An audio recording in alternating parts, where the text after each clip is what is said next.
teruskan.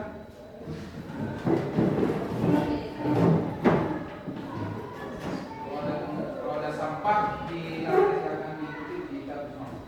Tidak ada ya? Tidak apa-apa. Berarti kan sudah habis, silakan dulu.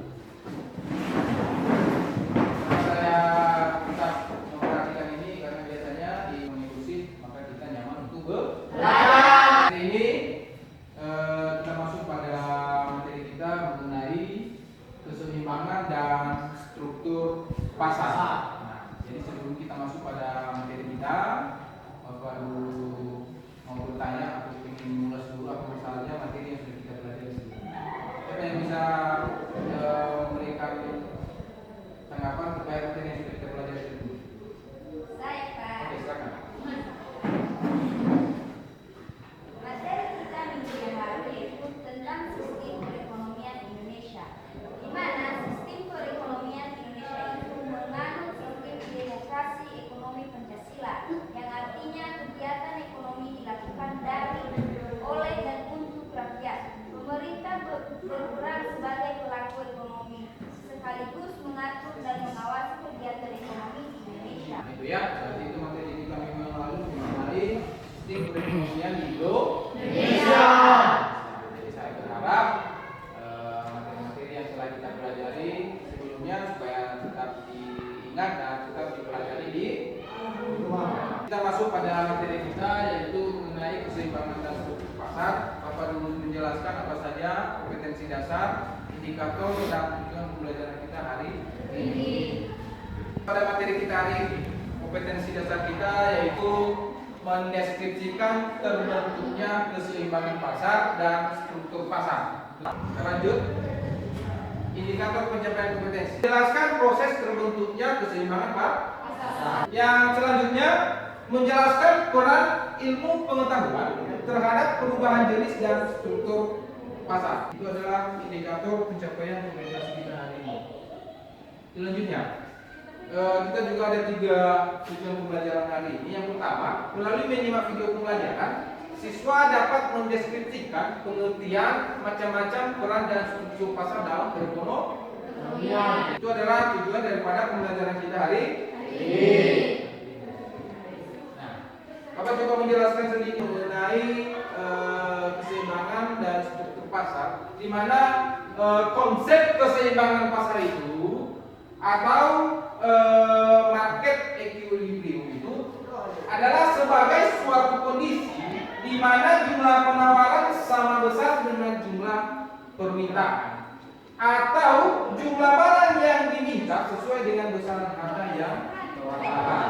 Nah, jadi harga keseimbangan ini biasanya terjadi saat pembeli menurunkan harga dan penjual menaikkan harganya.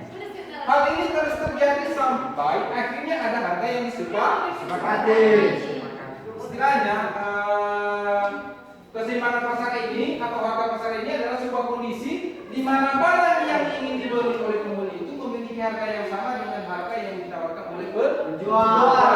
Nah, di sini ada gambar, ada interaksi masyarakat yang terjadi di pasar. Siapa yang bisa memberikan tanggapannya terkait gambar yang Bapak tampilkan? Siapa yang bisa? Saya, Pak. Oke, silakan. Jadi Pak, gambar di atas itu menunjukkan kegiatan masyarakat yang sedang melakukan jual beli di pasar. Nah, jadi pada dasarnya proses terbentuknya harga keseimbangan pasar itu terjadi karena adanya interaksi antara penjual yang melakukan penawaran dan pembeli yang melakukan permintaan. Jadi setidaknya bisa diartikan bahwa harga keseimbangan pasar adalah harga hasil tawar menawar antara penjual dan pembeli.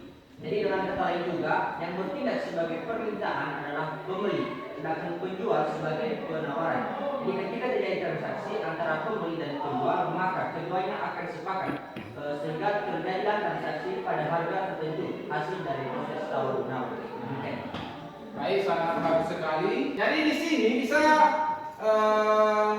Bapak berikan gambaran bagaimanakah gambar kurva permintaan itu. Adakah anak-anak kami yang bisa memberikan penjelasan terkait kurva permintaan ini di sini? Saya, Pak. Silakan.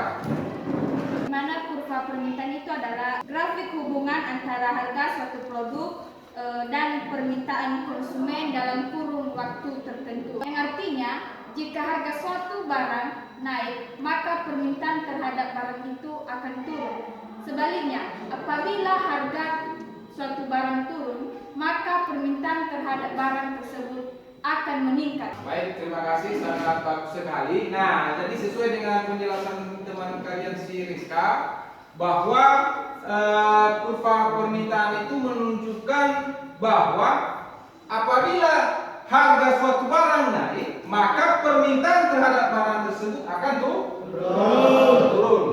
Sebaliknya, apabila suatu harga turun, maka permintaan terhadap barang tersebut akan meningkat. Jadi ini adalah kurva daripada permintaan itu. Sudah bisa dipahami? Untuk mengarahkan anak-anak kami, Bapak coba tayangkan satu buah video pembelajaran. Silakan nanti anak-anak kami memperhatikan terkait materi yang kita pelajari hari ini.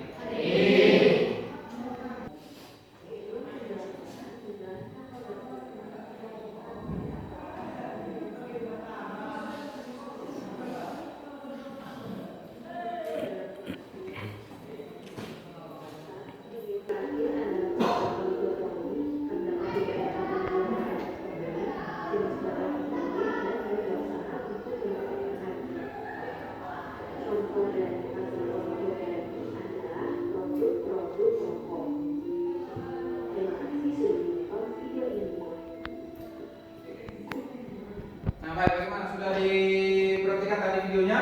Sudah. Baik, setelah memperhatikan videonya yang sudah Bapak tayangkan, untuk mengarahkan anak kami terkait materi yang kita pelajari hari ini, seperti biasa, Bapak akan membagikan kelompok dulu,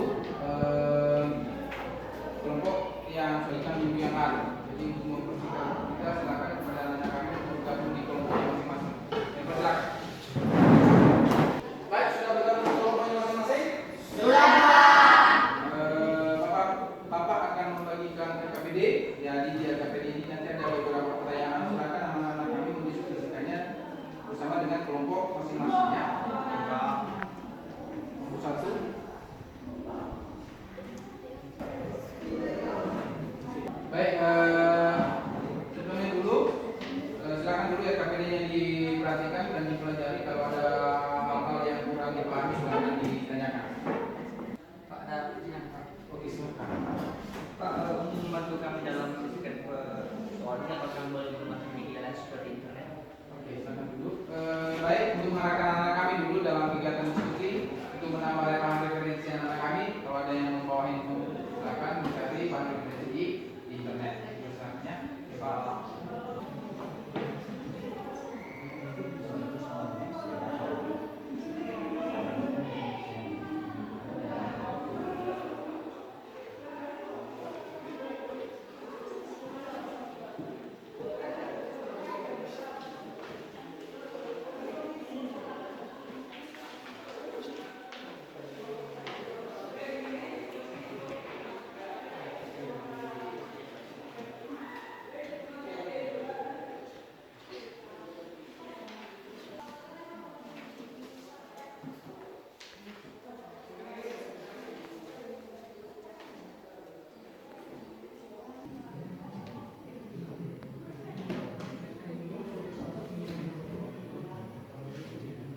Baik, bagaimana, sudah siap kegiatan diskusinya?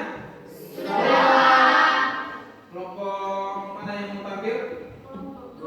Oke, pada kelompok 2 dipersilakan untuk tampil di depan. Baik teman-teman, terima kasih kesempatan yang telah diberikan. Melalui video pembelajaran yang ditampilkan, apa sajakah faktor-faktor yang mempengaruhi terbentuknya struktur pasar? Yaitu adalah faktor pertama yang mempengaruhi struktur pasar adalah jumlah produsen sangat menentukan jumlah penjual dalam suatu pasar. Sehingga semakin pasar produsen yang memproduksi barang tertentu yang sama, maka akan semakin keras persaingan dalam pasar tersebut. Hal ini pun akan mendorong produsen untuk bekerja secara efisien dalam mendorong kualitas produknya bisa semakin unggul. Faktor yang mempengaruhi struktur pasar yang kedua adalah jenis atau sifat barang yang dihasilkan oleh perusahaan. Hal ini juga akan menentukan struktur pasar. Misalnya saja, barang yang dihasilkan apakah sama dan homogen atau berbeda dan tidak dapat diganti dengan produk yang dihasilkan oleh produsen lain. Demikian. Baik, jika ada pertanyaan atau saran dari pemerintah dari silakan. Menjelaskan daripada tujuan permintaan dan penawaran. Oke, langsung saja. Tujuan dari permintaan dan penawaran adalah agar terdapat kesepakatan dan mendapatkan hasil akhir yang merupakan hasil dari kesepakatan tersebut. Demikian. Baik teman-teman, demikian saja hasil diskusi kami. Jika ada kesalahan, kami mohon maaf. Mari aplaus untuk kelompok satu. Siapa kelompok yang mau presentasi lagi? Kelompok tiga. Oke, silakan kepada kelompok tiga di depan.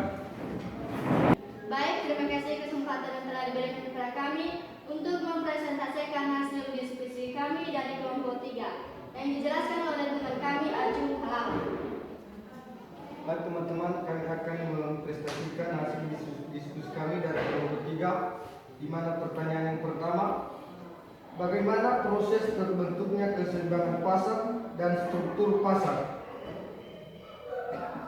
Sesuai dengan hasil pengamatan kami dari kelompok 3 terkait video pembelajaran yang ditampilkan, maka proses terbentuknya keseimbangan pasar dan struktur pasar tersebut adalah keseimbangan pasar tersebut terbentuk dari harga keseimbangan.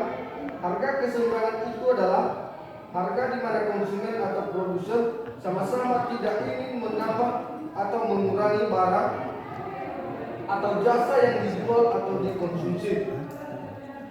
Kita bisa menyebut harga keseimbangan hanya ada jika permintaan dan penawaran ada pada titik yang sama, tidak lebih dan tidak kurang. Karena jika harga ada di bawah harga keseimbangan, maka akan terjadi kelebihan permintaan, karena permintaan akan meningkat akibat harga yang rendah, dan kemudian penawaran menurun.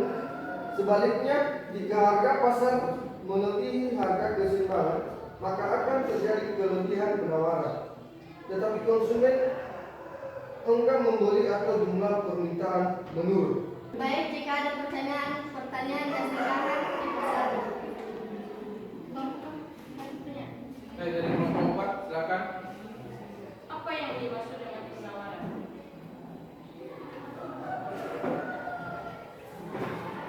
Oke, langsung saja.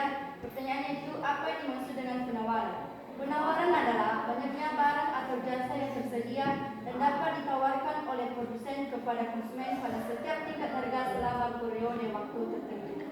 Baik, jika demikian hasil diskusi kami. Jika ada kesalahan, mohon dimaafkan.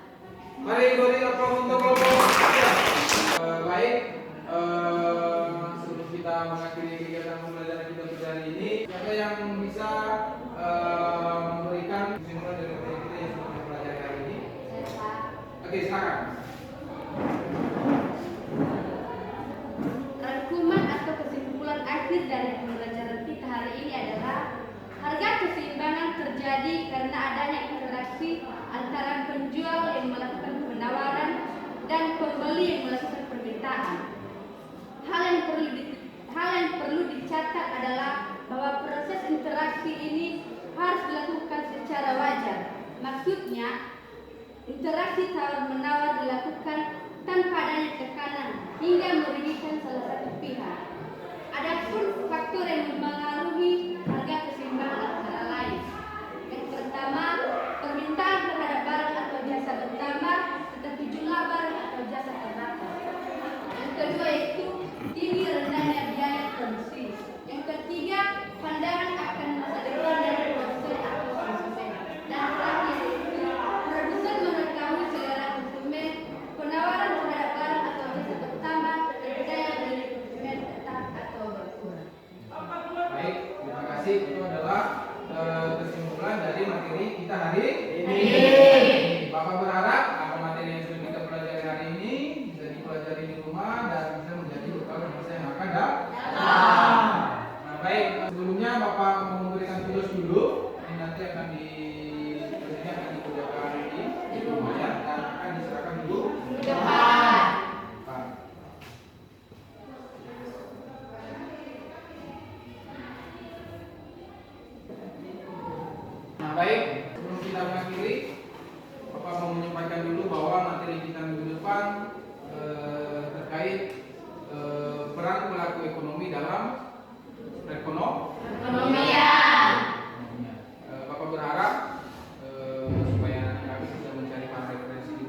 supaya pembelajaran kita juga dapat berjalan dengan baik. Baik, sebelum kita mengakhiri kegiatan pembelajaran kita, siapa yang bisa memimpin kita dalam doa? Saya Pak. Oke, silakan. Teman-teman, kita bisa dulu. Bapak yang berkata di atas ini, Bapa hanya doakan untuk supaya mensyukurkan melalui datang Yesus Kristus terus selamat kami. Amin. Baik, terima kasih. Demikian saja kegiatan pembelajaran kita pada siang hari ini. Silakan ditunggu pembelajaran materi berikutnya.